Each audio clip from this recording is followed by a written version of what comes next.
Assalamualaikum warahmatullahi wabarakatuh. Salam sejahtera, salam Malaysia Madani dan salam KDRI Pintar. Saya Nur Najwa Husna binti Mat Rawi dari unit BM5. Video kali ini saya hasilkan adalah untuk menerangkan BBM yang telah saya hasilkan pada video sebelum ini. Ialah BBM yang dihasilkan. Bahan bantu mengajar ataupun BBM yang dihasilkan merupakan sebuah video pengajaran tentang jenis-jenis kata adjektif yang dimuat naik di platform YouTube. Berikut merupakan muka depan ataupun thumbnail video BBM yang telah saya hasilkan. BBM tersebut boleh didapati di saluran YouTube saya iaitu Nur Najwa Husna.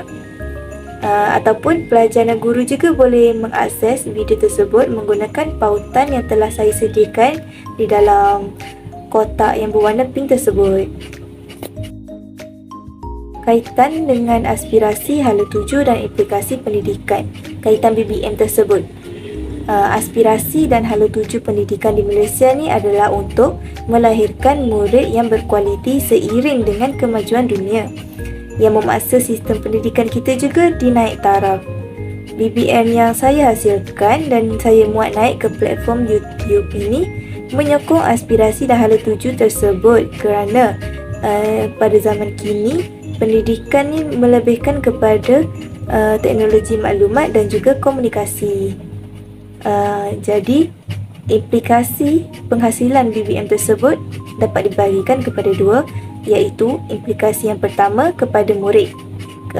Implikasi tersebut ialah murid tersebut mempunyai kemahiran untuk berfikir, manakala yang kedua implikasi kepada guru, iaitu membentuk guru yang mempunyai kemahiran teknologi. Implikasi ini saya akan lebihkan kepada implikasi terhadap guru, iaitu membentuk kemahiran teknologi. Contohnya kan, sekiranya guru ni mahir dalam menghasilkan BBM menggunakan alatan-alatan elektronik, maka guru dapat meningkatkan pengetahuan mereka mengenai alatan elektronik. Jadi mereka dapat menggunakan alatan-alatan elektronik tersebut untuk ataupun sebagai pedagogi pembelajaran mereka, iaitu seiring dengan peredaran zaman pada masa kini, iaitu yang melebihkan ataupun mementingkan teknologi maklumat dan komunikasi.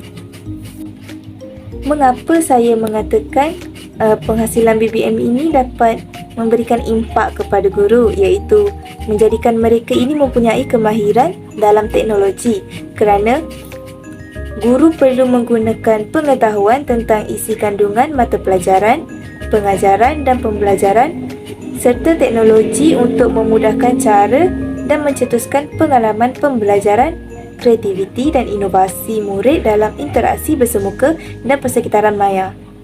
Guru juga perlu mereka bentuk, membangun dan menilai pengalaman pembelajaran dan pentaksiran yang autentik. Oleh itu, guru mestilah pandai menggabungkan alat dan sumber kontemporari bagi memaksimumkan pembelajaran mengikut konteks dan pembangunan pengetahuan kemahiran serta sikap untuk menggunakan TMK ataupun teknologi maklumat dan komunikasi. Tambahan pula, guru kini mestilah mahir dalam menggunakan TMK.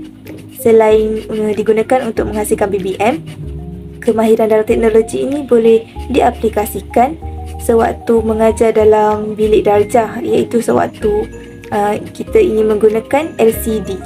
Jadi jika seseorang guru itu tidak mempunyai kemahiran dalam alatan elektronik, maka dia mengalami kesukaran untuk membuka LCD tersebut. Jadi pembelajaran kurang berkesan. Kenapa BBM dibuat? Bahan bantu mengajar atau BBM diperlukan adalah untuk memudahkan sesi pengajaran dan pembelajaran. Seterusnya, bahan bantu mengajar juga diperlukan kerana bahan bantu mengajar ni dapat membantu para guru dalam menyampaikan pengajarannya secara berkesan. Pengajaran berkesan dapat disimpulkan sebagai pengajaran yang menyediakan dan mewujudkan suasana yang sihat, bagi menggalakkan pelajar untuk belajar. Di samping itu, BBM ini juga diperlukan kerana ia dapat memberi pengalaman yang sebenar dan menjadikan pengajaran itu lebih menarik. Seterusnya, kenapa video BBM ini dibuat?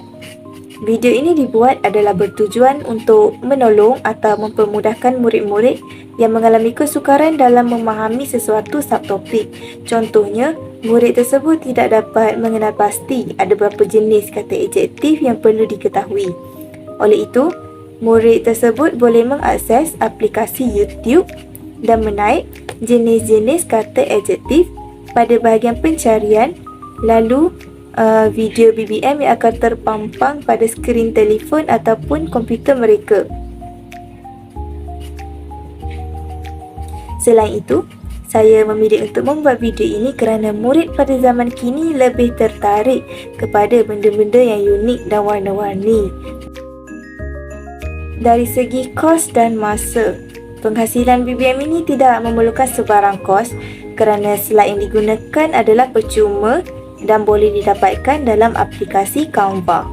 Namun, jika ingin menghasilkan BBM yang lebih menarik dan unik, seseorang itu ataupun bakal guru dapat melanggan Canva yang premium dengan bayaran lebih kurang sebanyak RM30 sebulan. Manakala dari segi masa pula, BBM yang dihasilkan hanya memerlukan masa lebih kurang 15 minit hingga 30 minit sahaja kerana dengan bermodalkan rujukan dari internet dan juga buku tata bahasa, maklumat dapat diperoleh dengan lebih cepat. Berikut merupakan cara untuk menghasilkan BBM.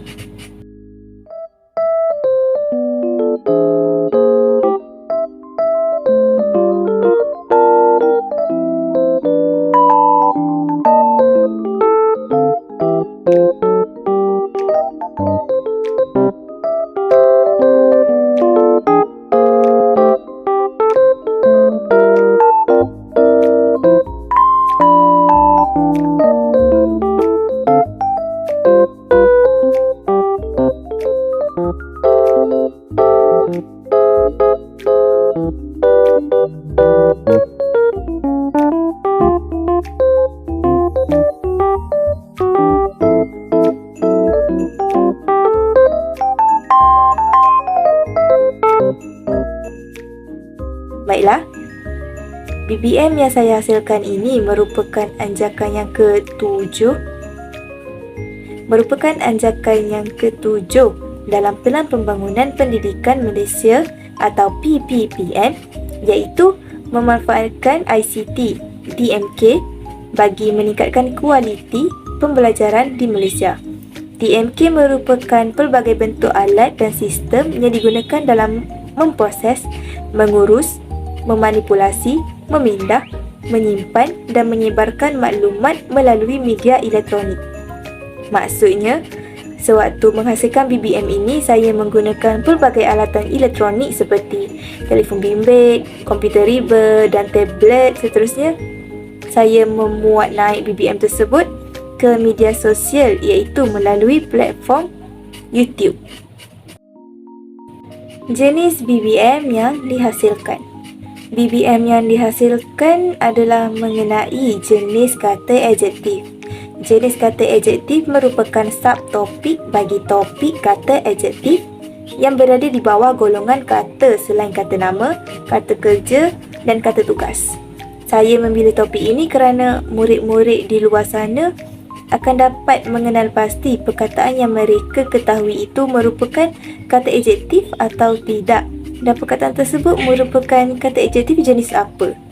Contoh, mereka baru saja belajar perkataan besar. Perkataan tersebut merupakan kata nama atau kata adjektif. Jika kata adjektif, jenis apa? Kata adjektif panca indera atau kata adjektif ukuran. Walaupun tajuk ini amat sedikit, namun amat penting untuk kita sebagai guru mendedahkannya kepada murid-murid pada peringkat awal supaya mereka tidak keliru di kemudian hari. Contohnya, sewaktu mereka ingin membuat karangan, mereka tidak keliru untuk menggunakan kata adjektif ini. Kemudian, kelebihan. Terdapat 3 kelebihan yang dapat saya berikan. Yang pertama, meningkatkan keberkesanan proses pengajaran dan pembelajaran. Penghasilan video sebagai media penyampaian ilmu mampu menjadikan sesuatu proses pengajaran dan pembelajaran lebih berkesan. Penggunaan media ini boleh mempercepatkan kadar pemahaman seseorang pelajar. Pelajar juga boleh belajar sama ada secara individu atau berkumpulan tanpa memerlukan tenaga pengajar di samping mereka sepanjang masa. Yang kedua, memudahkan proses pengulangan. Hal ini dikatakan demikian kerana menerusi penggunaan video yang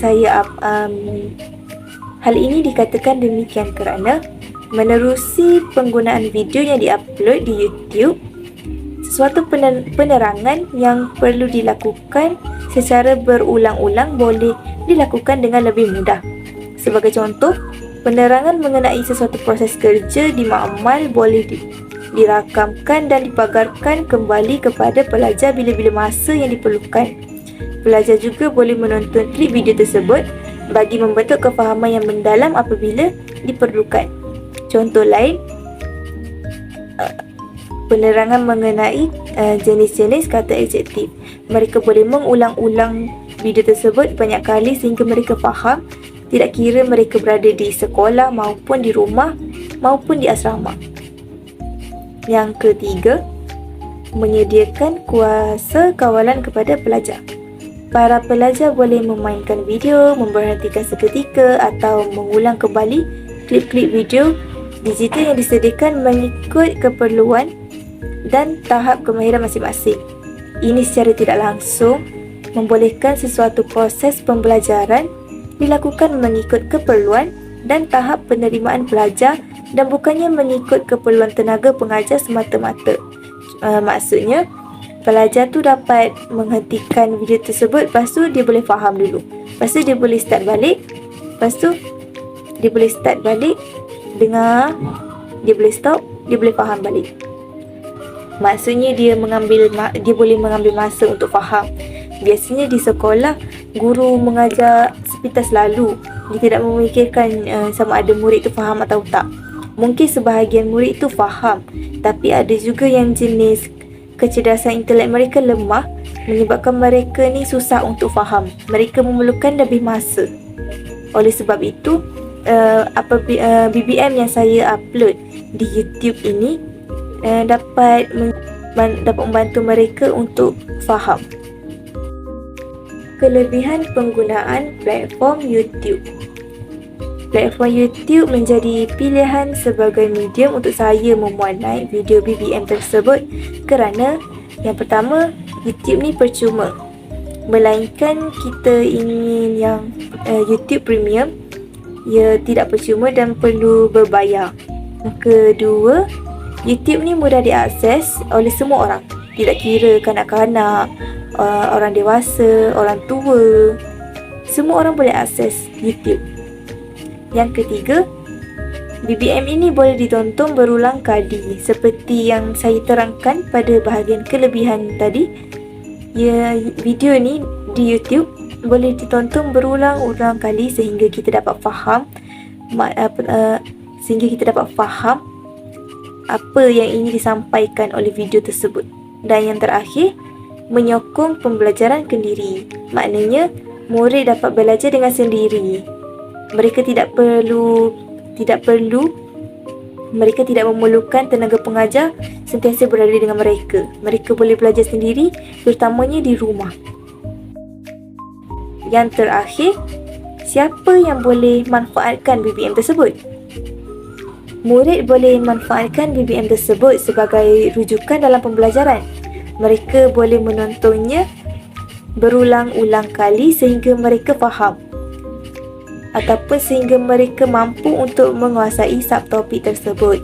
Manakala guru pula, khususnya bagi mereka yang bakal bergelar pendidik, mereka dapat manfaatkan BBM ini sebagai rujukan untuk menghasilkan ataupun menyiapkan tugasan pentaksiran berterusan mereka.